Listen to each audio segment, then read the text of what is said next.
La sexualité féminine après 60 ans est un sujet entouré de mythes et de silence. Aujourd'hui, nous allons briser ces tabous et découvrir comment cette phase de la vie peut être l'une des plus libératrices sur le plan sexuel. Beaucoup de femmes pensent que la ménopause marque la fin de leur vie sexuelle active. Ce n'est pas vrai. Les changements hormonaux apportent des défis, mais aussi des opportunités uniques de découverte de soi et de plaisir. Nous aborderons 6 aspects fondamentaux: les transformations hormonales et leurs impacts, la redécouverte du plaisir à maturité, l'importance de la communication dans la relation, comment surmonter les mythes sur la sexualité chez les personnes âgées, les soins nécessaires à la santé sexuelle et le rôle du bien-être émotionnel. Dites-moi où vous vous trouvez et quel âge vous avez. Si vous êtes nouveau sur cette chaîne, n'hésitez pas à laisser un j'aime et à vous abonner pour ne manquer aucune vidéo. Pour vraiment comprendre les changements de la sexualité féminine après 60 ans, nous devons d'abord comprendre l'univers hormonal complexe qui régit le corps de la femme tout au long de sa vie reproductive et comment ces changements s'intensifient pendant la ménopause et la post-ménopause. L'œstrogène, connu comme l'hormone féminine par excellence, joue un rôle fondamental non seulement dans la régulation du cycle menstruel, mais aussi dans le maintien de la santé vaginale, la lubrification naturelle, l'épaisseur des parois vaginales et la sensibilité des tissus génitaux. Lorsque les niveaux d'œstrogène commencent à baisser considérablement pendant la périménopause et se stabilisent à des niveaux très bas après la ménopause, l'ensemble du système reproducteur féminin subit de profondes adaptations qui ont un impact direct sur l'expérience sexuelle. La diminution des taux d'œstrogène provoque ce que les médecins appellent une atrophie urogénitale ou syndrome génito-urinaire de la ménopause, une affection qui touche jusqu'à 60% des femmes ménopausées, mais qui est encore peu discutée ouvertement. Ce syndrome se manifeste par des symptômes qui peuvent sembler sans rapport les uns avec les autres, mais qui font en réalité partie d'un même processus physiologique. La muqueuse vaginale devient plus fine, moins élastique et nettement moins humide, ce qui entraîne la fameuse sécheresse vaginale que tant de femmes connaissent. De plus, le pH vaginal s'altère, devenant moins acide, ce qui peut prédisposer à des infections récurrentes et créer un cercle vicieux où l'inconfort physique conduit à l'évitement de l'activité sexuelle, qui à son tour aggrave les symptômes par manque de stimulation et d'irrigation sanguine dans la région génitale. L'impact de ces transformations hormonales va bien au-delà des aspects purement physiques et touche à un domaine émotionnel et psychologique complexe. La testostérone, bien que présente en quantité moindre chez les femmes, diminue également de manière significative avec l'âge et joue un rôle crucial dans la libido et le désir sexuel. Lorsque son taux diminue, de nombreuses femmes signalent une baisse de leur intérêt sexuel qui peut être déconcertante, en particulier pour celles qui ont toujours eu une vie sexuelle active et satisfaisante. Cette diminution du désir n'est pas simplement une question de vieillissement, mais une conséquence directe et traitable des changements hormonaux. Il est important de comprendre que le désir sexuel féminin est multifactoriel et implique non seulement des hormones, mais aussi des facteurs psychologiques, relationnels et sociaux, créant un panorama où les changements hormonaux peuvent à la fois amplifier et être amplifiés par d'autres aspects de la vie d'une femme. Les changements dans la circulation sanguine génitale, également influencés par les hormones, affectent la capacité de lubrification et la sensibilité pendant la stimulation sexuelle. Une diminution du flux sanguin vers les organes génitaux peut entraîner un allongement du temps nécessaire pour atteindre l'excitation, des changements dans l'intensité des sensations et même des modifications de la capacité orgasmique. Certaines femmes rapportent que leurs orgasmes deviennent moins intenses ou plus difficiles à atteindre, tandis que d'autres découvrent de nouvelles formes de plaisir qui ne dépendent pas exclusivement de la réponse génitale traditionnelle. Il est essentiel de comprendre que ces changements ne signifient pas la fin de la sexualité, mais plutôt une transition vers une nouvelle phase qui peut être tout aussi satisfaisante lorsqu'elle est abordée avec connaissance, patience et, si nécessaire, un soutien médical approprié. La bonne nouvelle, c'est qu'il existe de nombreuses approches thérapeutiques pour faire face à ces changements hormonaux. Des thérapies de substitution hormonale locale, telles que les crèmes et les anneaux vaginaux à base d'œstrogène, aux traitements non hormonaux tels que les hydratants et les lubrifiants spécifiques, en passant par des thérapies innovantes comme le laser vaginal et la radiofréquence. Le plus important est que chaque femme comprenne que ces changements sont normaux, prévisibles et dans la plupart des cas traitables, ce qui lui permet de maintenir une vie sexuelle saine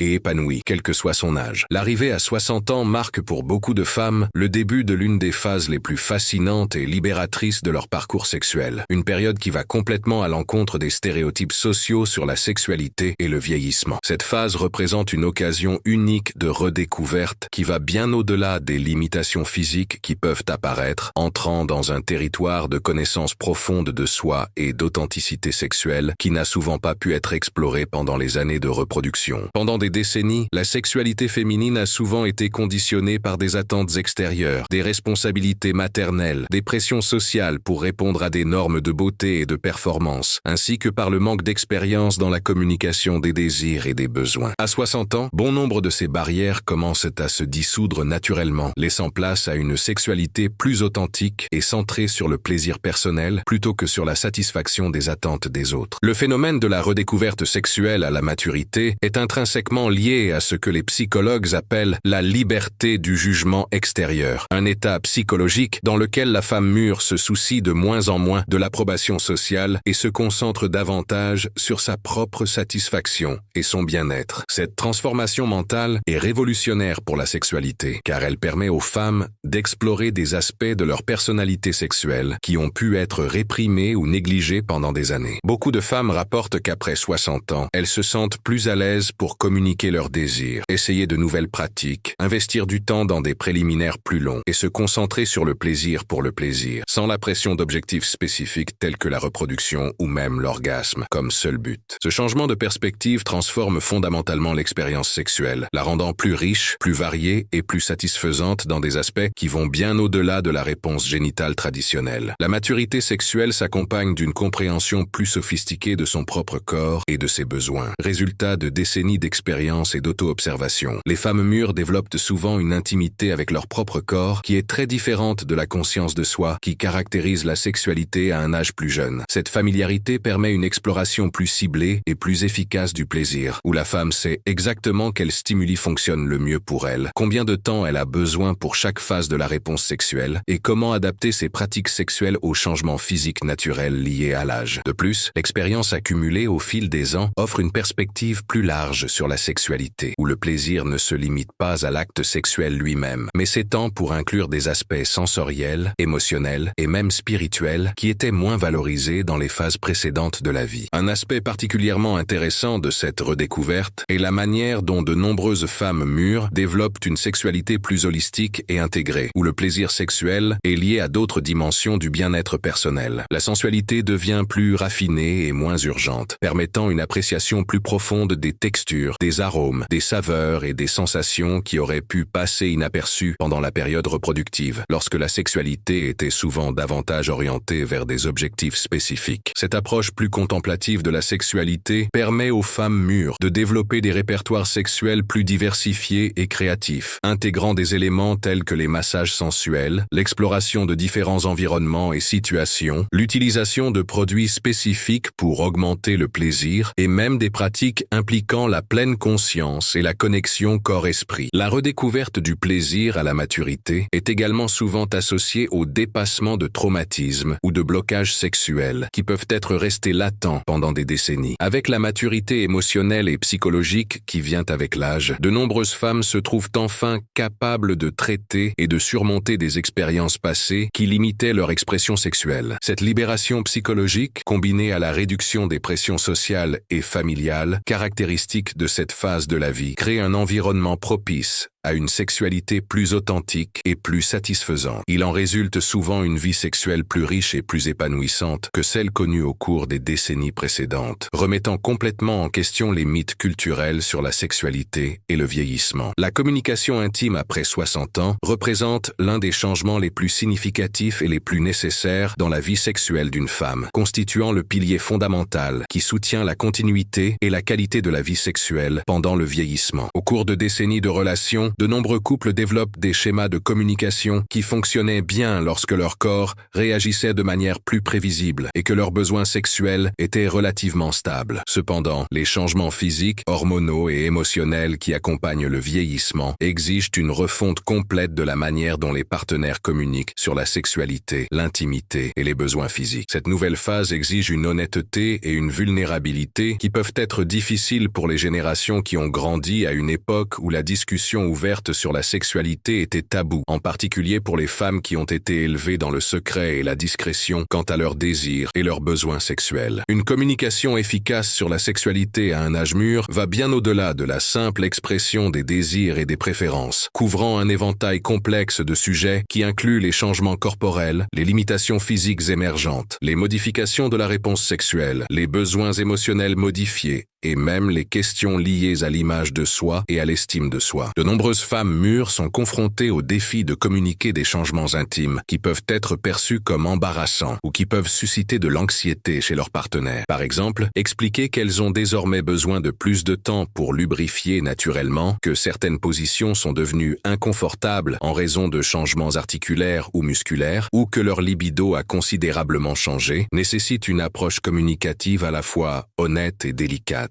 La capacité à verbaliser ces changements de manière constructive, sans culpabilité ni honte, devient une compétence essentielle pour maintenir l'intimité et éviter l'éloignement sexuel qui survient souvent lorsque les partenaires cessent de communiquer sur ces transformations naturelles. Le développement d'un langage intime adapté à cette phase de la vie implique également la création d'un vocabulaire émotionnel plus sophistiqué qui permette d'exprimer des besoins qui vont au-delà de l'aspect purement physique de la sexualité. Les femmes mûres découvrent souvent que leurs besoins en matière d'intimité sont devenus plus complexes et plus variés, notamment un besoin accru de connexion émotionnelle avant l'intimité physique, un désir de préliminaire plus long et plus varié et une appréciation croissante de la tendresse, de la douceur et de la présence totale du partenaire pendant les moments intimes. Pour communiquer ces besoins émergents, les femmes doivent d'abord les reconnaître et les accepter en elles-mêmes, ce qui peut être difficile pour celles qui ont passé des décennies à privilégier les besoins de leur partenaire plutôt que les leurs. Une communication intime mature implique également la capacité de négocier de nouvelles dynamiques sexuelles, d'établir des limites saines et de créer des espaces sûrs où les deux partenaires peuvent exprimer leur vulnérabilité sans jugement. Un aspect crucial de la communication intime à maturité est la capacité à aborder les questions liées à la santé sexuelle de manière ouverte et collaborative. De nombreuses conditions de santé qui deviennent plus fréquentes avec l'âge peuvent avoir un impact significatif sur la vie sexuelle du couple, qu'il s'agisse de médicaments affectant la libido ou de conditions telles que le diabète, l'hypertension ou les problèmes cardiovasculaires qui peuvent influencer la fonction sexuelle. Une communication efficace sur ces sujets implique non seulement de discuter de la manière dont ces conditions affectent la sexualité, mais aussi d'explorer ensemble des adaptations et des solutions qui permettent de maintenir l'intimité malgré les défis liés à la santé. Cela peut inclure des discussions sur l'utilisation de lubrifiants, l'exploration de différentes formes d'intimité qui ne dépendent pas exclusivement de la pénétration, l'ajustement du rythme des activités sexuelles pour tenir compte des niveaux d'énergie et des médicaments, et même des conversations sur la recherche d'une aide professionnelle si nécessaire. Une communication intime mature se caractérise également par la capacité à exprimer plus explicitement et plus fréquemment sa gratitude et son appréciation envers son partenaire. Avec la perspective que donne l'âge, de nombreuses femmes développent une appréciation plus profonde de leur partenaire sexuel à long terme et de l'intimité partagée au fil des ans. Cette gratitude, lorsqu'elle est exprimée verbalement, peut renforcer considérablement le lien entre les partenaires et créer un environnement émotionnel plus propice à l'intimité physique. En outre, la communication à ce stade comprend souvent des conversations sur des rêves, des fantasmes et des désirs qui ont pu être réprimés pendant des années, permettant une exploration sexuelle plus riche et plus variée. La capacité à avoir ces conversations intimes et vulnérables se traduit souvent par une vie sexuelle plus satisfaisante et plus connectée, où les deux partenaires se sentent vus, entendus et valorisés dans leurs besoins et leurs désirs uniques. L'un des tabous les plus profondément enracinés est l'idée que les femmes mûres qui expriment leur intérêt sexuel sont en quelque sorte inappropriées, désespérées, voire pathologiques, un préjugé qui trouve ses racines dans le sexisme structurel qui a historiquement objectivé les femmes et limité leur sexualité à des périodes spécifiques de leur vie considérées comme socialement acceptables. Ce tabou est particulièrement cruel, car il prive non seulement les femmes mûres du droit fondamental au plaisir et à l'intimité, mais les place également dans une position où elles doivent choisir entre d'autres réprimer leur désir naturel ou faire face au jugement social. La perpétuation de ce mythe crée un cercle vicieux dans lequel les femmes mûres intériorisent ces attentes négatives, développant des sentiments de honte ou d'inadéquation par rapport à leur propre désir sexuel, ce qui peut à son tour conduire à la suppression de la libido et à l'abandon prématuré de la vie sexuelle. Il est essentiel de comprendre que cette dynamique n'est pas une conséquence naturelle du vieillissement, mais le résultat de pressions sociales artificielles qui peuvent et doivent être remises en question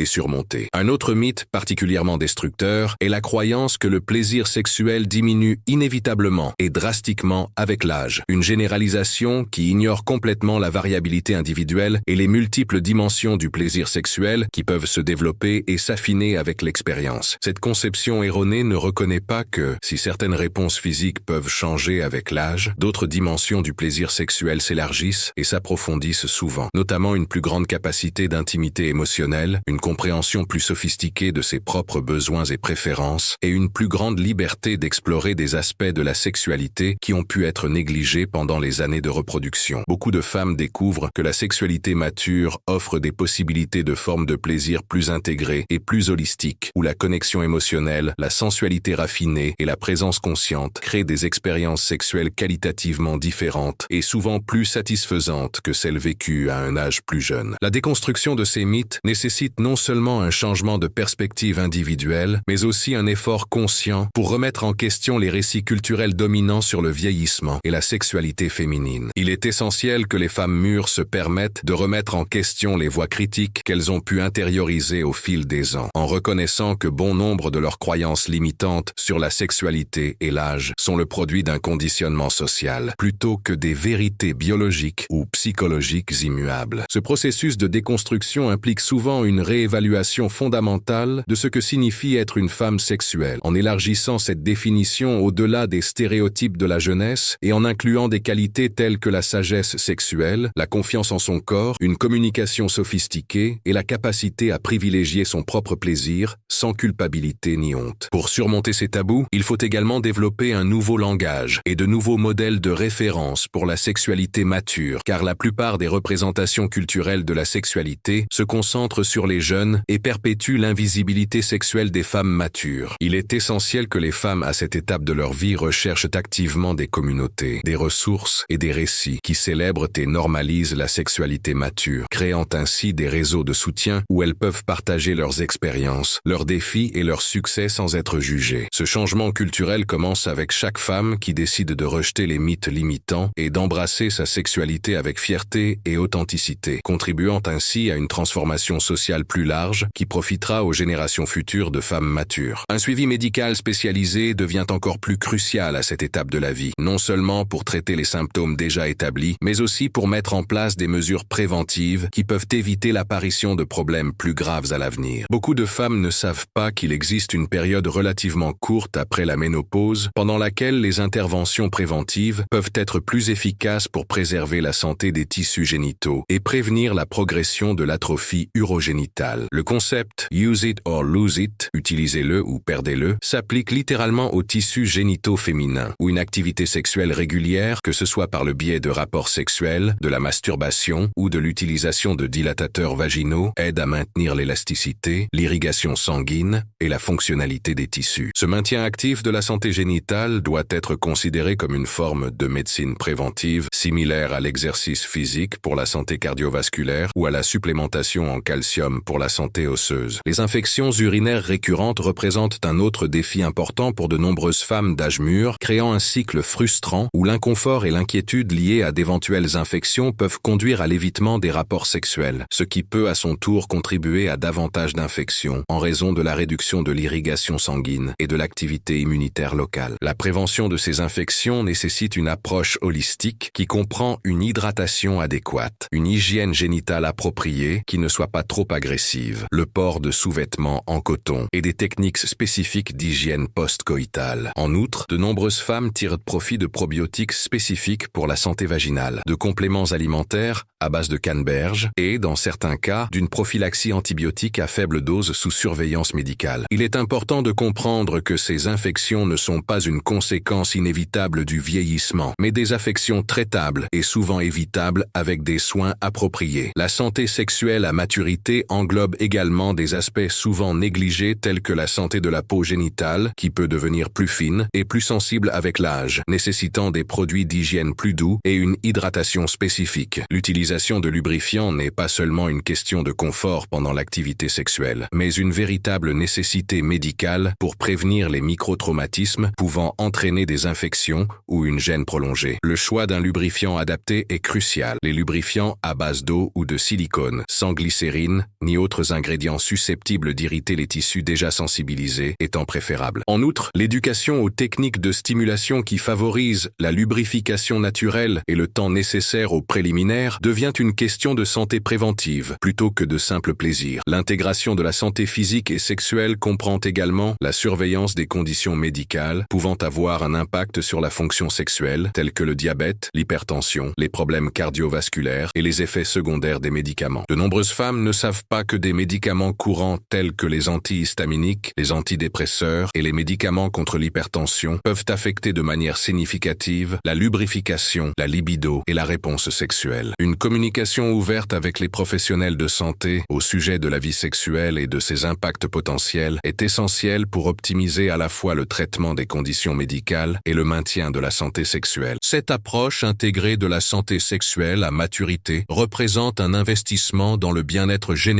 et la qualité de vie qui peut apporter des avantages significatifs et durable. La relation entre l'estime de soi et la sexualité à la maturité est particulièrement complexe, car elle implique la nécessité de concilier une image sexuelle de soi, développée au fil des décennies, avec les réalités d'un corps en mutation. De nombreuses femmes sont aux prises avec des sentiments d'inadéquation ou de perte d'attrait sexuel fondés sur des normes de beauté centrées sur la jeunesse qui sont perpétuées par les médias et la société en général. Cette dissonance entre l'image de soi interne et la perception externe peut créer un obstacle important à l'expression sexuelle libre et agréable, conduisant de nombreuses femmes à se replier sur elles-mêmes sur le plan sexuel, non pas en raison d'un manque de désir ou de capacité physique, mais plutôt en raison d'insécurité quant à leur attractivité et leur valeur sexuelle. Le processus de développement d'une estime de soi sexuelle mature nécessite une refonte fondamentale des critères selon lesquels les femmes évaluent leur propre attractivité et leur valeur sexuelle, en passant de normes externes et souvent inatteignables à une appréciation plus authentique et holistique de leur sensualité, de leur expérience, de leur sagesse et de leur capacité unique à donner et à recevoir du plaisir. La santé mentale des personnes âgées présente des défis spécifiques qui peuvent avoir un impact direct sur la sexualité, notamment des questions telles que l'anxiété liée à la performance sexuelle, la dépression associée aux multiples pertes et transitions de cette phase de la vie et le deuil d'aspects de la jeunesse qui ne reviendront pas. Ces défis émotionnels ne sont pas simplement des obstacles à surmonter, mais des aspects naturels et compréhensibles de l'expérience humaine qui nécessitent une approche compatissante et souvent un soutien professionnel. L'anxiété sexuelle, par exemple, peut se développer à la suite de changements dans la réponse sexuelle physique, créant un cycle où le souci de la performance entraîne une tension qui interfère à son tour avec la réponse sexuelle naturelle, perpétuant et intensifiant l'anxiété initiale. La gestion efficace de cette anxiété implique souvent des techniques de pleine conscience, une communication ouverte avec le partenaire et parfois une thérapie sexuelle spécialisée qui peut aider à briser ces cycles dysfonctionnels et à restaurer la confiance sexuelle. Le développement intentionnel de l'estime de soi et du bien-être émotionnel à l'âge mûr nécessite des stratégies spécifiques et multidimensionnelles qui vont bien au-delà de la simple pensée positive ou du déni des réalités des changements physiques. Cela inclut des pratiques telles que le développement d'un récit personnel plus complexe et nuancé qui célèbre la sagesse, l'expérience et la croissance personnelle accumulées au fil des ans, plutôt que de se concentrer exclusivement sur les pertes ou les limitations. De nombreuses femmes tirent un grand bénéfice des pratiques contemplatives telles que la méditation, le yoga ou la tenue d'un journal qui favorisent la connaissance de soi et l'acceptation. La participation à des activités qui favorisent le sentiment d'avoir un but et l'épanouissement personnel contribue également de manière significative à l'estime de soi en général, ce qui se reflète positivement dans la vie sexuelle. En outre, prendre soin de son corps, notamment en faisant régulièrement de l'exercice, en mangeant sainement et en dormant suffisamment, permet non seulement de rester en bonne santé physique, mais contribue également à un sentiment général de vitalité et de bien-être qui se traduit par une plus grande confiance en soi sur le plan sexuel. La construction d'un réseau de soutien émotionnel solide devient particulièrement importante à cette étape de la vie, notamment des relations d'amitié profondes, éventuellement des groupes de soutien avec d'autres femmes du même âge et, si nécessaire, le soutien professionnel de thérapeutes spécialisés dans les questions liées au vieillissement et à la sexualité. La possibilité de partager ses expériences, ses défis et ses réussites avec d'autres personnes confrontées à des problèmes similaires peut être profondément valorisante et stimulante, contribuant à normaliser les expériences de la maturité et à réduire les sentiments d'isolement ou d'inadéquation. En fin de compte, le bien-être émotionnel et une bonne estime de soi à la maturité ne sont pas seulement des avantages supplémentaires pour une vie sexuelle satisfaisante, mais des conditions préalables fondamentales sans lesquelles d'autres interventions physiques ou médicales peuvent avoir un impact limité.